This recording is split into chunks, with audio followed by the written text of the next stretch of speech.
بسم اللہ الرحمن الرحیم۔ السلام علیکم ناظرین، ملک ٹی وی میں خوش آمدید کہتے ہیں۔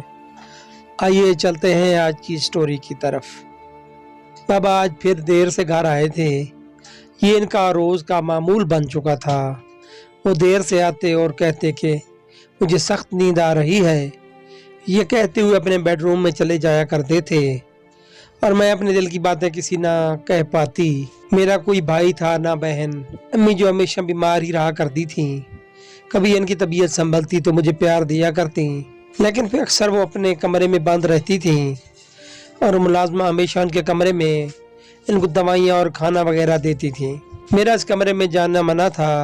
میں صرف 12 سال کی تھی اور بس ایک آیا تھیں جو میرا خیال رکھا کرتی تھیں، مگر میں اتنی باتیں آیا سے نہیں کرنا چاہتی تھی۔ مجھے اس گھر میں کوئی دوست بھی نہ ملا۔ اوس پڑوس میں کسی کو آنے یا جانے کی اجازت نہیں تھی۔ بابا نے گھر کا ماحول بہت ہی عجیب گھٹن بھرا تھا، لیکن ایک دن نہ جانے ایسا کیا ہوا کہ بابا نے گھر کے سارے ملازمین کو گھر سے نکال دیا، یہاں تک کہ میری آیا کو بھی جانے کا کہہ دیا۔ میں دروازے کے پیچھے کھڑی سن رہی تھی۔ بابا بہت پریشان سے بیٹھے تھے۔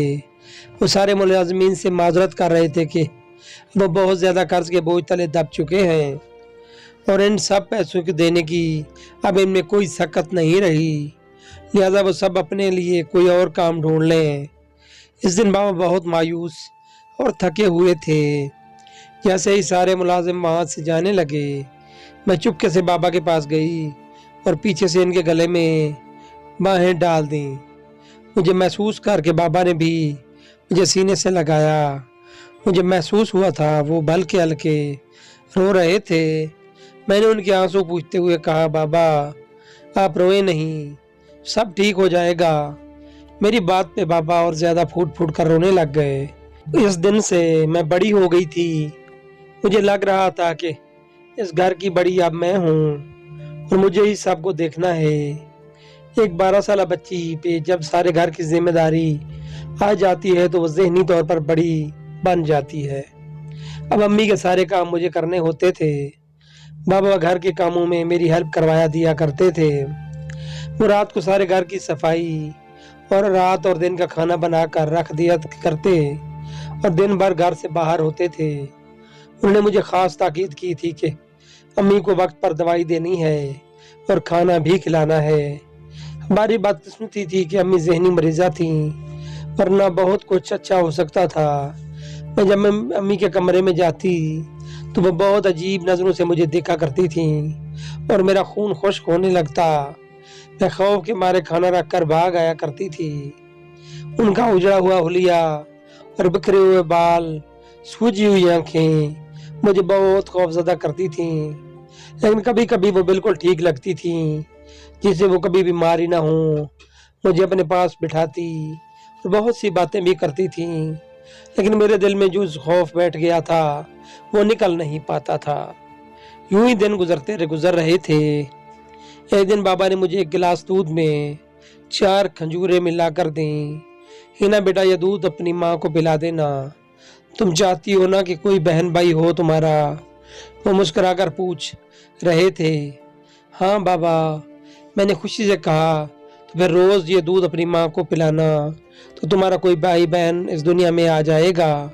ان کی بات سن کر تو جیسے میں جی اٹھی تھی۔ بابا آپ سچ کہہ رہے ہیں؟ ہاں بیٹا، بس تم نے یہ روز ان کو پلانا ہے۔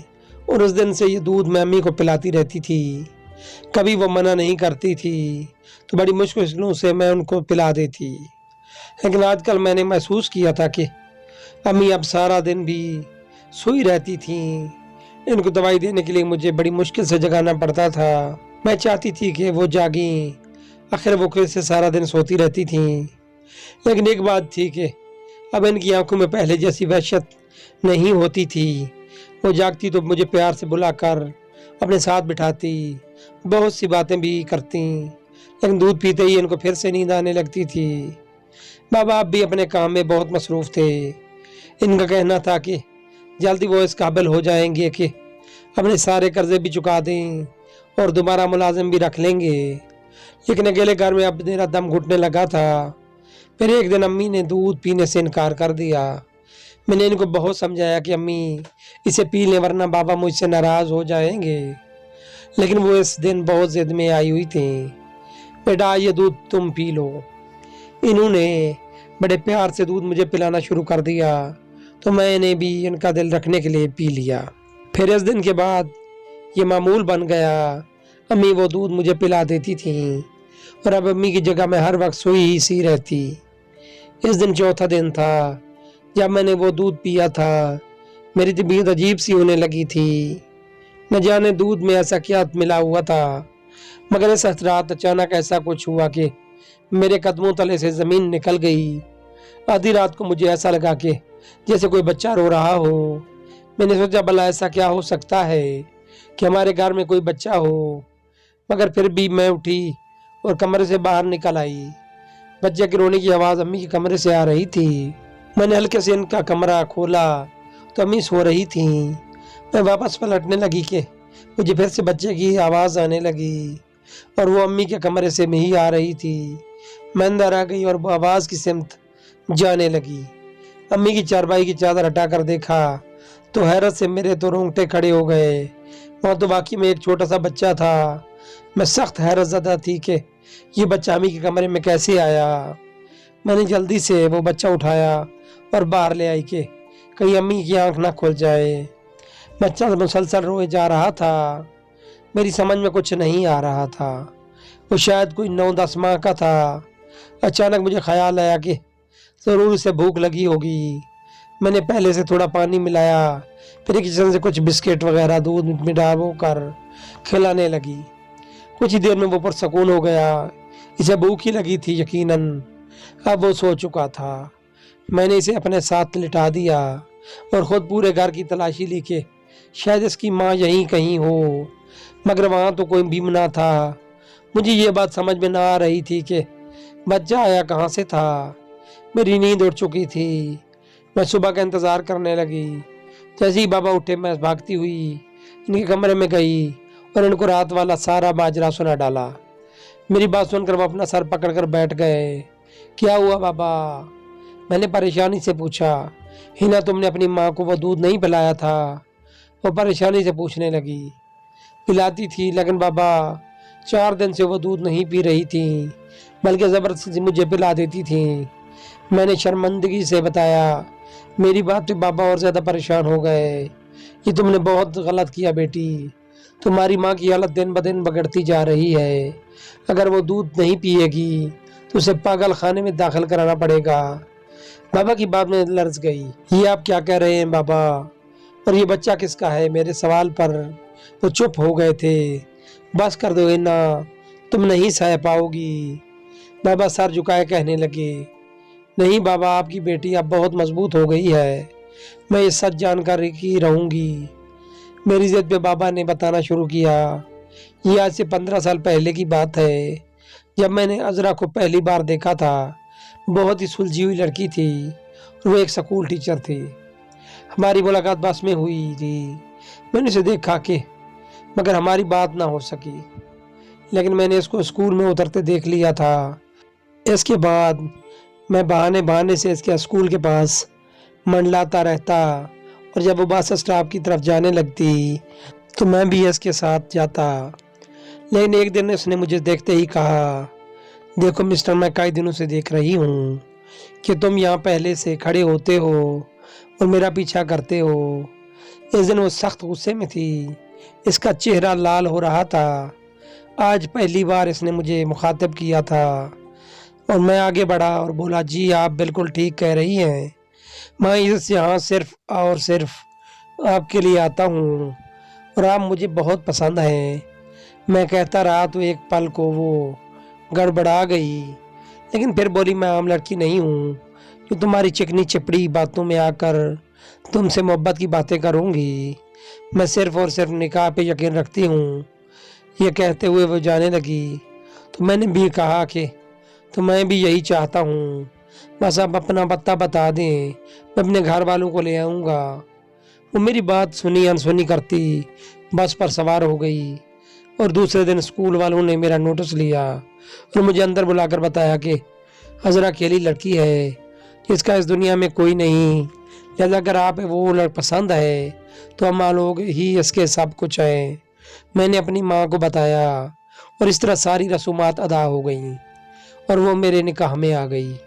میرے پاس کسی چیز کی کمی نہ تھی اور عذرا نے میرے گھر خوشیوں سے بھر دیا تھا۔ چند ماہ بعد وہ امید سے ہو گئی۔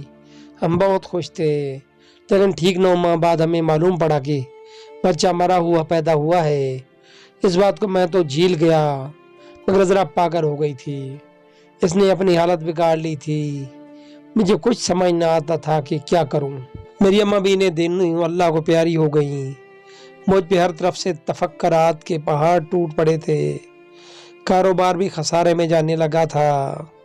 گھر پہ عذرا کو چھوڑتا تو وہ کہیں بھی نکل جایا کرتی تھی۔ کئی بار علاج کروایا مگر سب بے سود۔ اس کے بعد وہ پھر سے امید سے ہو گئی۔ میں خوش تھا کہ اب سب کچھ ٹھیک ہو جائے گا، مگر تمہارے پیدا ہونے کے بعد بھی اس کی طبیعت نہ سنبھلی۔ وہ تمہیں اپنی اولاد نہیں سمجھتی تھی، وہ تو بس ایک ہی رٹ لگائی جاتی تھی کہ میرا بیٹا زندہ ہے۔ تمہاری دیکھ بھال کے لیے میں نے آیا رکھ لی تھی۔ کبھی عذرا بالکل ٹھیک ہوتی لگتی، کبھی پھر سے اسے دورہ پڑ جاتا۔ ایسے میں اپنے بیٹے کی تلاش میں نکل جاتی اور جہاں بھی اس کو کوئی بچہ نظر آتا اسے اٹھا لاتی۔ اس نے ان کی حرکتوں سے میں بہت بیزار تھا۔ ایک بار تو پولیس بھی آ گئی تھی کیونکہ وہ ایک عورت کو پتھر مار کر اس کا بچہ زبردستی چھین لائی تھی۔ بڑی مشکل سے میں نے اس کی ضمانت کروائی۔ اس کے بعد ڈاکٹر نے کہا کہ یہ تو عذرا کو پاگل خانے میں بھجوایا جائے یا پھر اسے گھر پہ قید رکھا جائے تاکہ وہ کسی کا بچہ چوری نہ کرے۔ بیٹا تب سے میں نے اسے کمرے میں قید کر لیا تھا، لیکن اب کاروبار میں کافی نقصان اٹھانا پڑا تو میں نے سارے ملازمین کو ہٹا دیا تاکہ خرچ کم ہو، اور وہ دودھ اس میں سکون کی دوائی تھی جس کی وجہ سے عذرا پرسکون رہتی تھی، لیکن تم نے اسے چند دن نہ پلاتا تو وہ کسی کا بچہ اٹھا لائی۔ بابا کی باتیں سن کر میں رو پڑی تھی۔ آخر ایسا کیوں ہوا؟ امی بابا کے ساتھ ان کا گھر بکھر گیا۔ مجھے دکھ ہو رہا تھا۔ بابا ہمیں نہیں معلوم یہ بچہ کس کا ہے، لیکن اگر ہم اسے یہاں چھپا لیں۔ میرے سوال پہ بابا آگ بگولا ہو کر مجھ پر برس پڑے۔ پاگل ہو گئی ہو اپنی ماں کی طرح؟ اس کا انجام جانتی ہو؟ ہم سب کو جیل میں جانا پڑے گا اور تمہاری ماں بیچاری پاگل خانے میں نہ جانے کیسے رہے گی۔ معلوم بھی ہے وہاں کیسا سلوک کیا جاتا ہے مریضوں کے ساتھ۔ وہ پریشان ہو گئے تھے۔ میں نے ان سے معافی مانگی اور کہا کہ وہ بچہ واپس لے جائیں۔ بابا وہ بچہ پولیس اسٹیشن لے گئے تھے اور کہا کہ یہ ان کے گھر کو پاس سے رولتا ہوا ملا تھا۔ 2 دن امی بہت بے چین رہی تھیں کیونکہ ان کو وہ بچہ نظر نہیں آ رہا تھا، لیکن دودھ پینے سے کچھ سکون آتا تھا۔ میں سوچ میں تھی کہ ماں کا دکھ کیسے بانٹوں۔ بہت سوچ وچار کے بعد میں نے بابا سے بات کرنے کا سوچا۔ بابا آپ یتیم خانے سے بچہ اڈاپٹ کیوں نہیں کرتے؟ میری بات پہ وہ چونک پڑے۔ ہاں بابا آپ بچہ لا دیں، امی ٹھیک ہو جائے گی۔ بیٹا یہ خیال مجھے بھی آیا تھا، مگر کبھی جو عذرا بچے کو کوئی نقصان پہنچا دے تو میں کیا جواب دوں گا اللہ کو کہ اپنی بیوی کو ٹھیک کرنے کے لیے میں نے کسی معصوم بچے کی جان کو خطرے میں ڈال دیا۔ نہیں بابا، میں بچے کا دھیان رکھوں گی، اور اب تو آپ کا کاروبار بھی چل پڑا ہے تو ہم آیا بھی رکھ لیں گے۔ میں وعدہ کرتی ہوں اگر مجھے کبھی محسوس ہوا کہ امی بچے کو نقصان پہنچا سکتی ہیں تو ہم اسی دن بچہ واپس کر دیں گے۔ بابا گہری سوچ میں گم تھے، مگر میں نے ان کو اچھے سے یقین دلایا تھا کیونکہ ایک یہی حال تھا امی کے پاگل پن کا۔ بس ان کو یہ بات کہہ کر بچہ دیا جائے کہ امی ان کا بچہ ہے۔ بڑی مشکل سے میں نے بابا کو منایا اور ایک دن ہم جا کر بچہ لے آئے تھے۔ یتیم خانے والوں نے بھی زیادہ سوال نہ کیے تھے، شاید وہ بھی بچوں کی تعداد کم ہونے پر خوش تھے۔ وہ بچہ بہت ہی پیارا تھا۔ میں نے اور بابا نے گھر میں آتے ہی امی کو آواز لگانا شروع کر دی۔ امی امی دیکھیں تو کون آیا ہے۔ امی کا دروازہ کھول کر میں اندر داخل ہوئی تو انہوں نے اجنبی نظر سے مجھے دیکھا، لیکن جب بابا کی گود میں بچہ دیکھا تو وہ جھٹکے سے اٹھیں۔ میرا بچہ زندہ ہے۔ نہ وہ بھاگتی ہوئی آئیں اور بابا کی گود سے بچہ لیا۔ ہاں ذرا تمہارا بچہ زندہ ہے دیکھو۔